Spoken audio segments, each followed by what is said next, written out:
বন্ধুরা, আজ আমরা যাব আমাদের পার্শ্ববর্তী সুন্দরী এক রাজ্য সিকিমে।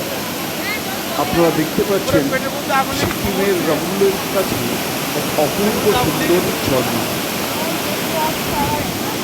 আমরা চলুন। হরিদ্বার থেকে রমলি হয়ে কদম ছেড়ে যাব। এবার আপনারা দেখতে পাচ্ছেন পদমচেন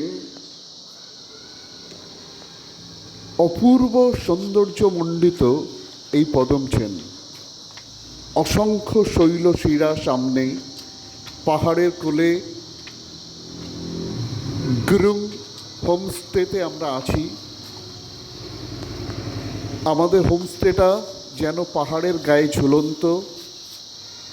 নিচে যতদূর চোখ যায় অসংখ্য শৈলশিরা, একের পর এক এক অপূর্ব দৃশ্য।